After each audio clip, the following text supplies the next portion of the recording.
எல்லா சாதிகளுக்கும் உரிய இடஒதுக்கீடு கிடைக்கப்பட வேண்டும். ஒருத்தர் கிடைச்சி ஒருத்தர் என் பங்கு நீங்கள் எடுத்துக்கூடாது, உங்கள் பங்கு நான் எடுத்துக்கூடாது. என் வயிற்றுக்கும் பசிக்குது, உங்கள் வயிற்றுக்கும் பசிக்குது, எல்லார் வயிற்றுக்கும் பசி. ஆகவே எல்லா சமுதாயத்திற்கும் உரிய இடப்பங்கீட்டை பகிர்ந்தளிக்க வேண்டும் என்பதுதான் இந்த போராட்டத்தினுடைய நோக்கம். சாதிவாரி மக்கள் தொகை கணக்கெடுப்பு, வன்னியர்களுக்கு 10.5 விழுக்காடு இடஒதுக்கீடு உடனே நிறைவேற்ற வேண்டும்.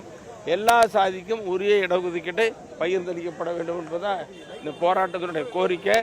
இந்த செய்தி நல்லா போடுங்க. அடுத்தது ஒரு நல்ல கேள்வி கேட்டார் மருத்துவர் அன்புமணி அவர்கள். பிரிவினை குற்றச்சாட்டு, பலமான குற்றச்சாட்டுலாம் முன்வைக்கிறார்கள் என்று கேட்டிருக்கிறீங்க. அதுக்கு சரியான விளக்கத்தை, உண்மை விளக்கத்தை சொல்லுவேன். எனக்கு நான் மனசாட்சி உள்ளவன், மனசாட்சிப்படி நடந்து கொண்டிருக்கிறேன். 46 வருஷமாக மருத்துவர் ஐயாவோடு இருக்கிறேன். அவரோடு இருப்பது தான் குற்றம் நினைக்கிறேன். நான் எந்த தவறும் குற்றமும் பண்ணலை.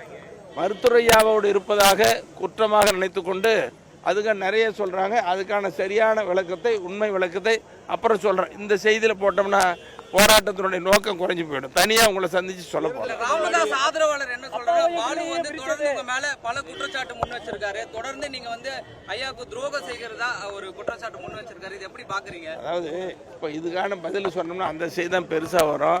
போராட்ட செய்தி குறைஞ்சி போயிடும். போராட்ட செய்தி குறைஞ்சிடும். தயவு செய்து இதை போடுங்க. அடுத்தது நம்ம உங்களுக்கு கண்டாயம் சந்திக்கிறோம். அதாவது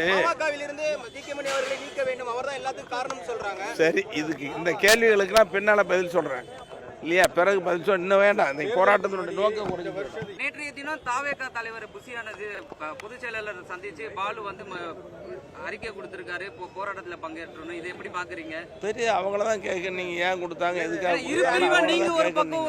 போராட்டம் நடத்திருக்கீங்க?